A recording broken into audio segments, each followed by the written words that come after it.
Did you know you can set your book up for pre-order on Amazon Kindle Direct Publishing even if your manuscript isn't ready?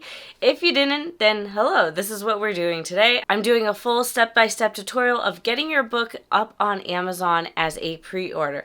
We are doing this for an ebook. Unfortunately, they don't offer pre-orders like this for paperbacks. Not yet, at least, but they do offer it for ebooks. I'm actually setting up a pre-order for my book, Revenge in Rome. It's a closed-door billionaire fake dating romance set in Italy. So I will be doing that step by step with you guys today.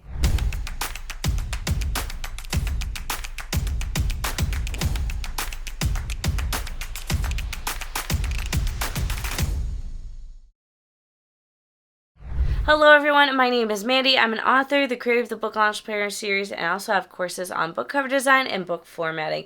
I make weekly videos on the business of being an author, so if that sounds good to you, make sure to subscribe and hit that bell notification icon so you never miss a new upload. You can also join as a YouTube member to get early access to videos. Before I dive into the tutorial, there's a couple things you need to have ready and at your disposal before you get started. You need the description of your book, you need your book's keywords, your book's categories, and your book's cover file.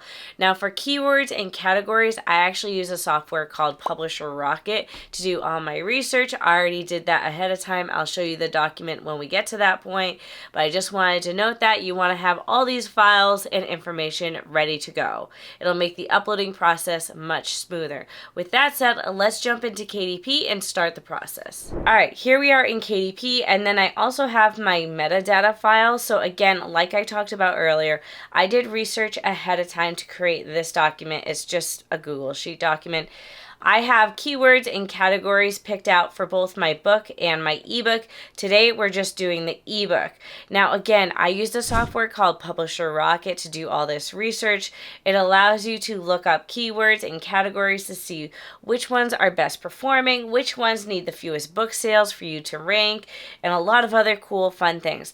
I have a whole separate playlist on YouTube of all the different ways I use Publisher Rocket, as well as a tutorial on how I use it to research for keywords and categories. So I will leave that video linked down below in the playlist. And then I'm also an affiliate for Publisher Rocket, so if you want to try out Publisher Rocket, make sure to use my affiliate link. I've been using Publisher Rocket for years. I absolutely love it, and I think it's one of the best tools out there for indie authors. Now, the other thing we need is in a separate document for me is I have a document. It's called my cheat sheet. I use it for a lot of marketing purposes, but in this document is the full blurb, which I have right here. So we have our blurb ready to go, we have our metadata ready to go, and then I also have my cover ready. So with that said, let's hit the create new title or series button, and we are going to select create an ebook. And now we're just going to fill out this information. So we have Revenge in Rome. And then for subtitle, I just like to add in the tropes, like the big main tropes. So for my subtitle, I just do a billionaire fake dating sweet romance. This is actually also the subtitle that is on the cover itself. So when it comes to your paperback book, your subtitle does have to be on the cover of the book. That doesn't matter quite as much for the ebook, but for your paperback it does. But again, today we're just working on the ebook. For series, I am going to add it to a series. So when you get to this point, you need to select if it's either a new series or an existing series. This is actually book 2 in a series, so I'm going to select existing. And then you see the 2 series that I have. I'm going to select the Flying in Love series, and it's going to be a main content book. And I'm just going to hit confirm and continue, and we're going to save that. And now we are done. And it's labeled as book 2. Now, edition number, I'm going to leave that blank because it's not really relevant. Author name, I am going to put that in. Alright, so we have my author name in. We can add contributors if there's co-authors. For my book, there isn't, but you can also see there's other things you can add in. In my opinion, you really shouldn't be adding people in unless they are the author. I think the rest of this, or a narrator if it's an audiobook. But I feel like the rest of this is kind of meh. Now, description. So now we're going to go ahead and just copy and paste this description in here, and we're gonna check all the formatting, make sure it looks good, and it does. And then for publishing, we're just gonna hit I own the copyright. And does it have any sexually explicit scenes or images? No. age range. This you don't have to fill out if you don't want to. And then we get to categories. So this is where we go over to our metadata and find the ebook categories. So I'm going to go ahead and find this Kindle ebooks, literature and fiction, genre fiction, travel and vacation is the category I want. So that is one category. I'm going to hit save on that. And then the second category is Kindle books, romance, clean and wholesome. So we're just going to go back into edit categories and then hit this add another category button, and then romance, and then clean and wholesome. Okay, romance, clean and wholesome. So we see both of our categories there, and we're going to hit save.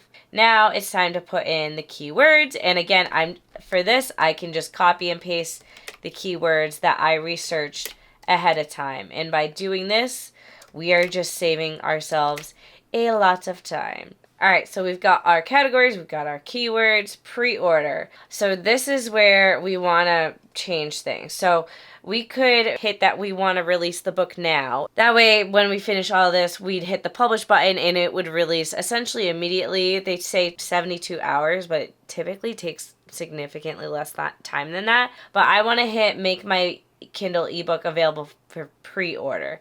So at this point, we can select the release date for our book. So my book is going to release November 17th. In case you guys didn't know, that's the official release date for the book.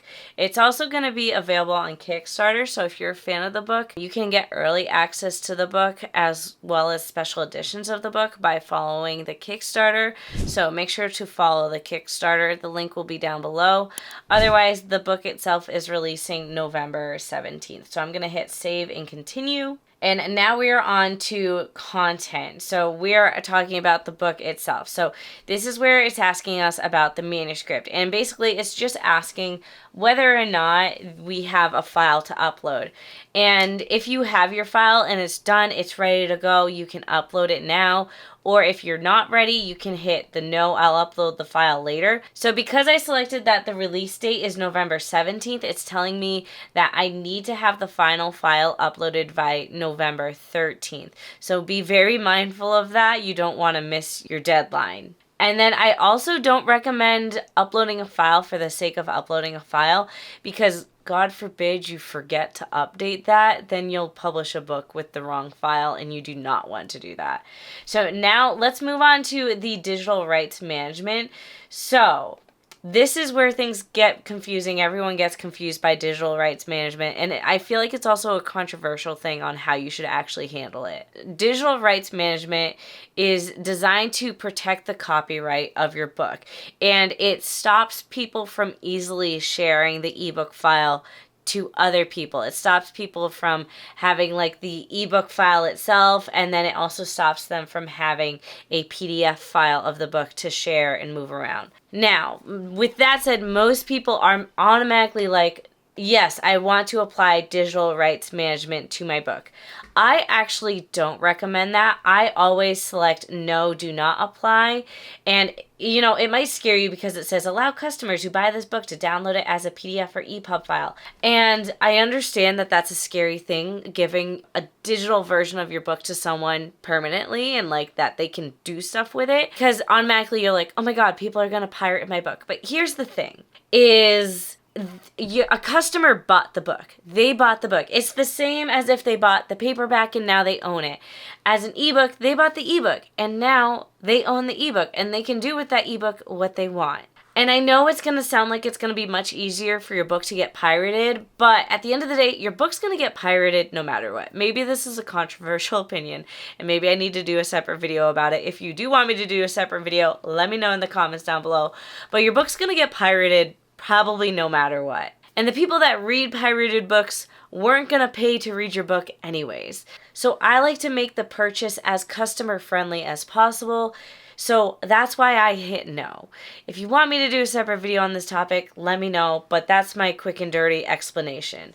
So let's move on to the cover because we do want to go ahead and upload our cover. So we're going to hit the upload a cover you already have button, and we're going to find the file on our computer. So I'm uploading the ebook cover, and that's happening right now. I'm going to hit the continue button, And then, did you use AI tools in creating text, images, or translations in your book? I'm going to hit no because I hired an artist, I'm hiring someone to do the edits, and I did all the writing myself. The unfortunate part about this little AI gem is that it is the honor system, so people can definitely use AI and select no, but I do want to encourage people to be truthful about whether or not they used AI to create their book, but you know, people aren't like that. And in my personal opinion, I do think that if you use AI to create your book cover, that counts and that you should be hitting the yes button if you used AI to create your book cover. I don't know, they're not super clear, but it does say images. So I feel like, you know, the book cover counts as an image. But anyways, now let's scroll down to the Kindle ebook preview. So there's no ebook preview right now because we didn't upload our manuscript, but once you upload your manuscript, you will have the option to view a preview of it. And now moving on, we have the ISBN. So Kindle ebooks are not required to have an ISBN. So I actually don't waste an ISBN that I purchased on my Kindle ebook. So I just skip that part. But I do put my publisher name in. And that's because all my books are published under this name, so I just want it to be uniform throughout. And then accessibility is just if you added in any extra features for accessibility, and I don't. So I just hit that button. I don't have any special accessibility features for my books yet. So I'm just going to hit that and then hit save and continue and move on to the next step. So now we are on the last step of pricing. The first thing they ask you here is whether or not you want to be in the KDP Select program. I have a whole separate video on the pros and cons of putting your book in the KDP Select program. If you put your book in KDP Select, it basically just means that your book is available to read on Kindle Unlimited, and instead of getting paid by book purchases, you're paid by the amount of pages read. So I always have my books in the KDP Select program because I feel like when you're a newer author, it's easier for readers to take a chance on a newer author if you're in Kindle Unlimited because they already paid the subscription and it's not any extra money to read your book. So that's why I put my books in KDP, but again, I have a whole separate video on that if you want a full breakdown of the pros and cons. Territories, I just leave all territories, but you can individualize which territories you want your book to be published. Primary marketplace is Amazon.com. And then for royalties, I'm going to select 70%. Now, the reason why you would ever select 35% is if your book is like 99 cents. That's the quick and dirty explanation of why you would ever want to be paid less royalties, because you kind of have to if your book is at 99 cents. But I'm selecting 70% and I'm listing my book at $4.99. Now, the way I decide the price of my ebooks is that I just look at competitors and I see what they're pricing their books at. So I just looked at other closed-door romance authors, other indie closed-door romance authors, and looked at what they were pricing their ebook at, and that's what I selected. And then all the other prices for all the other regions and territories just automatically go in. I just leave it as is, but if you want to go in and do the individual market research for each one of these different territories, you're more than welcome to. I don't do that. And from here, our last step would be to submit for pre-order, and that is all you do. That's as simple as the process is. Now today, I'm going to hit save as draft because I am still 2 or 3 weeks away from the cover reveal for my book. So if I hit submit pre-order, my book would go live on Amazon within a day or two, and then the cover would also go live on Amazon, and then everyone would see it, and I'm not ready for people to see it yet. So I'm just going to hit save as draft. But if you are ready to have your cover revealed and have your pre-order link ready, you would want to hit submit for pre-order. Now, the last thing here is that, when it comes to uploading your manuscript, you want to make sure that you log into Kindle by your assigned due date. You'll actually get an email from Amazon reminding you as the date comes up. And you would want to go back in and hit the edit ebook content button to go back to that page where we left off. and you would want to go ahead and upload your manuscript. And when you are ready to upload your manuscript, you hit that yes button and you'll find the upload manuscript option here. Now you do have to upload it as an EPUB file. If you want to learn how to format an ebook, I actually have a course on book formatting for ebooks and for paperback books, and I will leave that course linked down below. There are many different ways you can format an ebook. It's a pretty complicated process depending on how you choose to do it. I personally prefer using Adobe InDesign to format my ebooks, and that's what I teach in my book formatting course, is how to do it all with Adobe InDesign. I find it the easiest and also the most customizable. But anyways, that is going to be it for this video. Thank you all for watching, and make sure to pre-order Revenge in Rome if you are interested in it. It is a closed-door billionaire fake dating romance set in Italy, so that'll be linked down below. And again, you can also check out the Kickstarter if you want to get special editions of the book or early access to the ebook itself.